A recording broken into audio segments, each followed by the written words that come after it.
अस्सलामुअलैकुम नाज़रीन इकराम, आप देख रहे हैं इस वक्त वलीद रिसर्च और मैं हूं आपका दोस्त वलीद भट्टी। नाज़रीन इकराम, अहम तरीन खबरों का ये सिलसिला जारी है क्योंकि पाकिस्तानी सियासत इस वक्त गिरगिटी तरह रंग बदल रही है। जिस तरह पाकिस्तानी की जो क्रिकेट टीम है उसने सारी दुनिया को हैरान कर दिया है और जिस तरह कुदरत का निज़ाम सकलैन मुश्ताक का ट्रेंड कर रहा था, इसी तरह अब कुछ अहम तरीन खबरें आ रही हैं पाकिस्तान की जो सियासी लिहाज से इस वक्त। क्योंकि पिछले आपने चंद अदवार के अंदर देखा होगा कि नवाज शरीफ साहब इस्टेब्लिशमेंट की बात करें तो यानी कि फ़ौज के मुकम्मल खिलाफ हो चुके थे, लेकिन उनका बयानिया जो फ़ौज के खिलाफ था वो एक्सेप्ट नहीं किया जा रहा था अवाम की तरफ से। इस वक्त ये एक सिलसिला चला आ रहा है जब से पाकिस्तान की यानी कि सियासी तहरीक 2007-8 के बाद जब से शुरू हुआ है जमहूरी सिस्टम एक, तो उसके बाद जौन से भी हुकूमत जाती है वो हमेशा यही गिला करती है अपोजिशन में रहते हुए कि हमारी जो हुकूमत थी उसके अंदर इस्टेब्लिशमेंट ने हमारा साथ नहीं दिया था और वो हमें काम करने नहीं देते थे। लेकिन पिछले तकरीबन 10 से 15 सालों के अंदर कोई भी ऐसी हुकूमत या कोई भी ऐसा सियासी लीडर नहीं आया पाकिस्तान के अंदर या ऐसे अपना बयानिया पेश नहीं कर सका सही तरह से अवाम के सामने कि अवाम उसकी बात के ऊपर यकीन नहीं कर रही थी। इस वक्त नाज़रीन इकराम, इमरान खान साहब की सूरत हाल यह है कि इमरान खान साहब से मुंह से निकला हुआ हर पत्थर की लकीर साबित हो रहा है। वो किस तरह से पत्थर की लकीर साबित हो रहा है, मैं आपको ये चंद हकाइक पेश कर देता हूँ कि इमरान खान ने इस सारे निज़ाम को किस तरह नंगा किया। इमरान खान साहब ने सबसे पहले तो जो उनके खिलाफ जो उनका बयानिया था कि अमरीकी साजिश की गई है, लेकिन उस वक्त के DGSPR साहब बाबर इफ्तिखार साहब उन्होंने प्रेस कॉन्फ्रेंस की और उस प्रेस कॉन्फ्रेंस के अंदर उन्होंने बताया कि इमरान खान साहब जितने भी इल्ज़ाम आयद कर रहे हैं ये सारे बेबुनियाद हैं, यानी कि इनकी कोई बुनियाद नहीं है और अमेरिका की तरफ से कोई साजिश नहीं की गई। तो इमरान खान साहब, क्योंकि आपको पहले भी पता है कि फुल डॉक्यूमेंटेड है, जिस तरह से अरशद शरीफ साहब अपनी हर डॉक्यूमेंट जितने भी अपने यानी कि उनके पास जो खबरें पहुंचती थी और हर चीज़ को यानी कि हर खबर को वो डॉक्यूमेंटेड करते थे, तो इसी तरह इमरान खान साहब के ऊपर भी ये टैग है कि वो हर चीज़ डॉक्यूमेंट करके रखते हैं। तो इमरान खान साहब ने फ़ौरन से एक इजलास बुलाया और समरी के ज़रिए सर्कुलेशन समरी के ज़रिए एक लेटर लिखा गया chief justice of Pakistan, speaker कौमी असम्बली और जनाब सदर मुमलिकत को कि आप इसके ऊपर एक गैर जानिबदाराना तहकीकाती कमीशन कायम करें और इसके ऊपर फुल कोर्ट की यानी कि मैं आपको ये कह दूं कि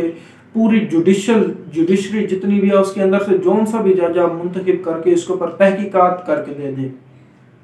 तो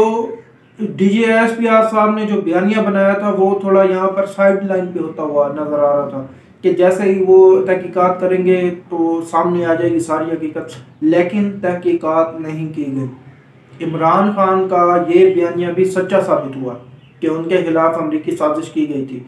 आगे चलते हैं। आगे इमरान खान साहब ने बहुत अहम तरीन शख्सियत के ऊपर इल्ज़ाम लगाया कि वो करप्शन के खिलाफ नहीं थी, जबकि मैं करप्शन के खिलाफ था और उन्होंने हमारा करप्शन के ऊपर साथ नहीं दिया। मैं तो बेइख्तियार, जिसके पास कोई इख्तियार नहीं था वो वज़ीर आज़म था।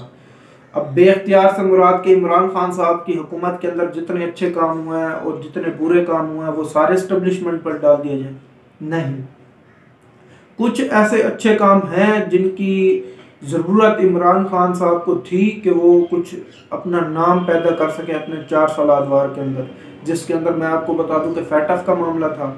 सऊदी अरेबिया के साथ जो ताल्लुकात हमारे ख़राब हुए थे उसका मामला था। इसके ऊपर पाकिस्तान के इस्टेब्लिशमेंट ने बहुत ज़्यादा काम किया और पाकिस्तान को मुश्किल तरीन हालात से निकाला। इसके बाद जी हम आ जाते हैं इमरान खान साहब और फ़ौज के दरमियान ये जितनी भी यानी कि आपस में एक कोलेशन थी, यानी कि उनके आपस में एक इत्तेहाद था और जितनी मदद फ़ौज की तरफ से की गई थी इमरान खान साहब की, तो ये मामले कुछ इस तरह से थे कि इमरान खान साहब ने जो अच्छे काम किए थे वो उनके पास जितना इख्तियार था। अब आप कहेंगे कि मैं इमरान खान की साइड ले रहा हूँ, हालांकि ऐसी कोई बात नहीं है। इमरान खान साहब की हुकूमत के अंदर जितने अच्छे काम किए गए हैं उन सब का क्रेडिट सिर्फ और सिर्फ इमरान खान को जाता है, सिवाय चंद एक काम के जिसके ऊपर इमरान खान साहब को उस वक्त की अपोजिशन की ज़रूरत थी और पार्लियामेंट की ज़रूरत थी, क्योंकि पार्लियामेंट से बंदे निकलवाना एस्टेब्लिशमेंट का काम है, ना कि किसी भी सियासी पार्टी का काम है। क्योंकि ये एक सिनेरियो चला आ रहा है पिछले तकरीबन 10 से 15 सालों से कि हर हुकूमत एस्टेब्लिशमेंट के साथ बैठकर। मैं आपको आज एक और भी बात बता दूं कि पहले एस्टेब्लिशमेंट का ये था कि मार्शल लगा के सामने हर 10 से 15 साल बाद, क्योंकि आपको पता है कि पाकिस्तान के अंदर एक मार्शल फेस करना पड़ा पाकिस्तान को, तो ये भी हकीकत थी कि एस्टेब्लिशमेंट ने ये फैसला किया था कि पहले हम खुलकर सामने आते थे और अपने फैसले करते थे, अपनी हुकूमत चलाते थे, लेकिन अब हम ये करेंगे मुशर्रफ दौर के अंदर कि हम पसे पर्दा हुकूमत चलाएंगे और पसे पर्दा ही वो सारे फैसले अहम तरीन और पाकिस्तान की खारजी लिहाज से, माशी लिहाज से जितनी भी गवर्नमेंट को सपोर्ट यानी कि गवर्नमेंट के काम होते हैं वो सारे के सारे पाकिस्तान की इस्टेब्लिशमेंट ने अपने हाथ के अंदर रखे थे। तो आइए चलते हैं अब कुछ थोड़ा सा और आगे मैं आपको बताता हूँ जी। इमरान खान साहब ने अब यहाँ पर एक बहुत ही अहम तरीन खेल खेला है, जो जहाँ पर हमारी बात क्योंकि शुरू हुई थी कि इमरान खान साहब तो कहते हैं कि मैं बेख्तियार वज़ीर आज़म था, जबकि उनका बहुत ज़्यादा सहाफ़ियों ने और बहुत ज़्यादा पाकिस्तान के अंदर भी लोगों ने मजाक उड़ाया, क्योंकि पाकिस्तान के अंदर सिर्फ पीटीआई के सपोर्टर नहीं है, बाकी भी तमाम पार्टियों के सपोर्टर्स मौजूद हैं। तो होता कुछ यूँ है कि इमरान खान साहब कहते हैं कि मैं बेख्तियार वज़ीर आज़म था, मेरे पास इख्तियारात नहीं थे। उनका मजाक उड़ाया जाता है, इमरान खान साहब को बहुत ही घटिया तरीन लफ्ज़ों के साथ मुखातिब करके उनके ऊपर जुमले कसे जाते हैं। बहुत ही अफसोस के साथ हमारी कुछ चंद एक ये जो सहाफ़ी बरादरी है उसके अंदर से भी कुछ चंद एक लोग इसके अंदर शामिल थे, लेकिन इमरान खान साहब ने इसका भी सबूत इस तरह दिया है आज कि इमरान खान साहब के ऊपर जो हमला किया गया था, नाज़रीन किराम, उस हमले से पहले एक प्रेस कॉन्फ्रेंस हुई थी, आपको याद हो ना कि ना हो, हमें याद है और हमेशा याद रहेगी, जिसके अंदर DGISI और DGISPR साहब शरीक थे और उन्होंने ए पॉलिटिकल होने का नारा लगाया था, जबकि वो पूरी प्रेस कॉन्फ्रेंस अगर आप सच्चे मानी में समझना चाहते हैं तो पूरी की पूरी प्रेस जितनी भी थी वो सारी की सारी पॉलिटिकल थी। उसके अंदर पाकिस्तान के एक सबसे बड़े लीडर के ऊपर इल्ज़ामात आयद किए गए थे और इल्ज़ामात भी कुछ कम नहीं आयद किए गए थे, बहुत से इंकशाफात किए गए थे और पाकिस्तान की जो मीडिया इंडस्ट्री है उसको एक और तरफ ले जाने के लिए अरशद शरीफ साहब क्योंकि उस वक्त मीडिया के ऊपर हाइप क्रिएट कर चुके थे, उनकी जो शहादत थी, तो उसको हटाने के लिए एस्टेब्लिशमेंट की तरफ से एक और खेल खेला गया। इमरान खान साहब की चंद एक बातें बताई गई मीडिया के ऊपर आके, जो कि DGISI साहब को ये नहीं बतानी चाहिए, ये मेरा अपना ओपिनियन है, इसके ऊपर कोई भी इख्तलाफ राय कर सकता है, लेकिन ज़रूरत क्योंकि वो बता रहे थे कि बहुत ज़्यादा हमले किए जा रहे थे इस्टेब्लिशमेंट के ऊपर, तो इस वजह से वो सामने आए। क्योंकि ये DGISI साहब जो है ना, ये नदीम अंजुम साहब, इनका ये शुरू से इन्होंने, आपने देखा होगा किसी मीडिया के ऊपर ये नज़र नहीं आए थे, इनकी पॉलिसी रही थी कि हमने जिस तरह का हमारे पास काम है हमने वही करना है, खुफिया तौर के ऊपर काम करना है। तो क्योंकि पाकिस्तान की नंबर 1 एजेंसी है तो उन्होंने अपने काम के ऊपर ज़्यादा फोकस किया और इधर फोकस नहीं किया, जबकि फिर हुकूमत की तरफ से ये प्रेशर डाला गया कि आप आकर सामने कुछ हकाइक रखें। तो उन हकाइक के सामने जब जैसे ही वो हकाइक सामने आए तो उससे चंद दिन बाद ही इमरान खान साहब के ऊपर लॉन्ग मार्च का ऐलान होने का यानी कि सिलसिला शुरू हुआ। जिस तरह इमरान खान साहब ने लॉन्ग मार्च का ऐलान किया, बहुत पाकिस्तान की तारीख का सबसे बड़ा लॉन्ग मार्च था, ये मैं आपको बता सकता हूँ। बहुत ही यानी कि जिस तरह के आपने भी देखा होगा कि इतने ज़्यादा बंदे निकले हुए हैं इमरान खान साहब के साथ, और ये लॉन्ग मार्च भी इस तरह का है कि जहाँ पर जिस इलाके के अंदर जाते हैं उसी इलाके की आवाम ही पहले से इंतज़ार कर रही होती थी अपने भाइयों का और अपनी पार्टी के जो कारकुनान थे उनका इस्तकबाल करने के लिए। तो अच्छा, यहाँ से कहानी चलती है आगे। इमरान खान साहब के ऊपर होता है हमला। अब ये असल बात है जहाँ पर इमरान खान साहब ने आकर पूरी रियासत, पूरी जितनी भी रियासती इदारे थे और अपने दरमियान जितने ताल्लुकात थे और इमरान खान के जितने इल्ज़ामात थे उनको सच्चा साबित किया। वो किस तरह किया कि इमरान खान साहब के ऊपर होता है हमला। इमरान खान साहब एक हाजिर सर्विस जनरल का नाम ले लेते हैं, सीनियर तरीन जनरल है पाकिस्तानी फौज के अंदर, मैं नाम नहीं लेना चाहता, आप यकीनन आप तक पहुंच चुका होगा। शहबाज शरीफ साहब का नाम लेते हैं, राणा सनाउल्लाह साहब का नाम लेते हैं। ये नाम लेते ही नाज़रीन किराम पंजाब की पुलिस न्यूट्रल होने का दावा कर देती है। आपको पता है कि जब न्यूट्रल होना इमरान खान साहब की तरफ से ये उनको एक गाली बना दिया गया था, क्योंकि ये DGSPR साहब भी खुद कह के गए हैं कि न्यूट्रल होना एक गाली बना दिया गया इमरान खान साहब की तरफ से।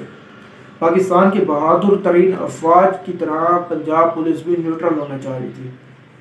वो इस मुकदमे के ऊपर FIR दर्ज नहीं करना चाह रही थी, इस हमले के ऊपर,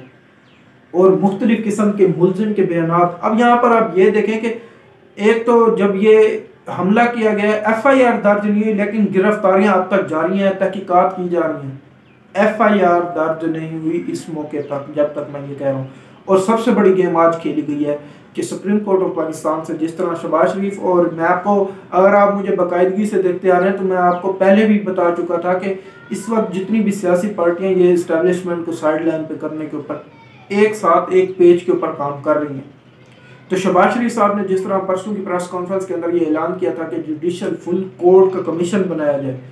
तो इमरान खान साहब ने उसको सराहते हुए, जबकि शहबाज शरीफ साहब की कुछ खातिर तवाज़ा की गई थी इसके ऊपर कि आपने ये ऐलान क्यों किया, जिसके ऊपर शहबाज शरीफ साहब का ये जवाब सामने आया। उनको ये अभी तक ज़राए के मुताबिक बात आ रही है कि शहबाज शरीफ साहब ने ये उनको कहा है कि मैंने तो जी कहा है, इससे बात और ज़्यादा वाज़ेह हो जाएगी। तो कुछ यानी कि हालात ख़राब हुए हैं हुकूमती और इस्टेब्लिशमेंट के दरमियान में। तो यहाँ से फिर इमरान खान साहब, और आज जो सुप्रीम कोर्ट ऑफ पाकिस्तान ने इमरान खान साहब की जो ये इसके ऊपर जो आज उनके सुप्रीम कोर्ट ऑफ पाकिस्तान के अंदर समाअत होनी थी, तौहीन अदालत की, जो तौहीन अदालत की समाअत जो होनी थी, उसके ऊपर सुप्रीम कोर्ट ऑफ पाकिस्तान ने इमरान खान साहब के ऊपर जो हमला हुआ है IG पंजाब को वीडियो लिंक के जरिए अपने अंदर लेकर, यानी कि सुप्रीम कोर्ट ऑफ पाकिस्तान के अंदर से उनको ये कहा है कि आप 24 घंटे के अंदर FIR दर्ज करें और आपको सिक्योरिटी पंजाब पुलिस के IG और पंजाब पुलिस को सिक्योरिटी अदालत दे दी। नाज़रीन किराम, जिसकी अपनी सिक्योरिटी अदालत के ऊपर मुनहसर हो तो वो आवाम को क्या सिक्योरिटी दे सकेंगे। IG पंजाब साहब इस वक्त बहुत ज़्यादा न्यूट्रल होते हुए नज़र आ रहे थे। तो जी इमरान खान साहब ने इसके ऊपर एक और बहुत बड़ा गेम खेली है। आज उन्होंने सदर मुमलिकत साहब को एक ख़त लिखा है, जो कि ये मेरे सामने चल भी रहा होगा। आप देखें कि ये बंदा किस तरह से इस्टेब्लिशमेंट को बेनकाब करते हुए सामने ला रहा है। इन्होंने जी सदर मुमलिकत साहब को ये ख़त लिखा है, और उनके अंदर सदर मुमलिकत से मैं आपको सीधी बात बता देता हूँ। सीधा सबसे अहम तरीन जो नुकता था इस ख़त के अंदर वो ये है कि जनाब सदर मुमलिकत, जनाब सदर फौज को आईनी और कानूनी हदूद याद दिलाएं। बस मैं यानी कि पूरे खत का मतन एक जुमले के अंदर मैं, जैसे वो कहते हैं कि समंदर को कूजे में बंद करना अल्फाज को, तो यहाँ पर भी मैं आपको ये बात बता रहा हूँ कि पूरे लेटर का सिर्फ एक जुमला, मैं आपको पूरा लेटर जितना भी तहरीर किया गया उसके अंदर सिर्फ एक जुमले के अंदर मैं आपको मुकम्मल करके दिखाऊंगा। जनाब सदर फौज को आईनी और कानूनी हदूद याद दिलाएं, ये है वो जुमला। आप सबके दिमाग में और ये जहन में आ जाना चाहिए जुमला किस कदर नाज़रीन किराम असर रखता है। यानी कि इमरान खान साहब की तरफ से भी अब खुलकर गेम खेली जा रही है। तो नाज़रीन किराम, इसके अलावा फैसल शौकार साहब को क्योंकि एडवाइज़र लगा दिया गया था डिपार्टमेंट ऑफ पीस UN के अंदर, तो इसके ऊपर भी सवाल खड़े हो गए, क्योंकि क्या उनसे पहले ये वादा किया गया था कि आप अगर हमें वक्त की ज़रूरत के ऊपर हमारी ज़रूरियात पूरी करेंगे, हमारी मदद करेंगे, तो अगर हुकूमत वक्त उस वक्त की पंजाब हुकूमत आपके खिलाफ एक्शन लेती है तो आप उनके खिलाफ खड़े होंगे। हम क्योंकि ये हमेशा से ये एक DG ये शरीफ ख़ानदान का वतीरा है जो उनके लिए काम करता है, अगर डट कर काम करता है तो वो उनको रिवार्ड लाजमी देते हैं। फवाद हसन फवाद, तोकीर शाह जैसे बंदे आपने देख रखे होंगे। तो अल्लाह से नाज़रीन किराम, सुप्रीम कोर्ट ऑफ पाकिस्तान के अंदर अहम तरीन केसों की समाअत जारी है। यकीनन अगला हफ्ता बहुत ज़्यादा पाकिस्तान के लिए अहम तरीन होने जा रहा है। अल्लाह हाफिज़। हमारे चैनल का इसी तरह ख्याल रखिए, लाइक करिए, सब्सक्राइब करिए, शेयर करिए और बेल आइकन का बटन दबाइए ताकि जितनी भी आने वाली वीडियोज़ हम सबसे पहले आप तक पहुँच सके। अल्लाह हाफिज़।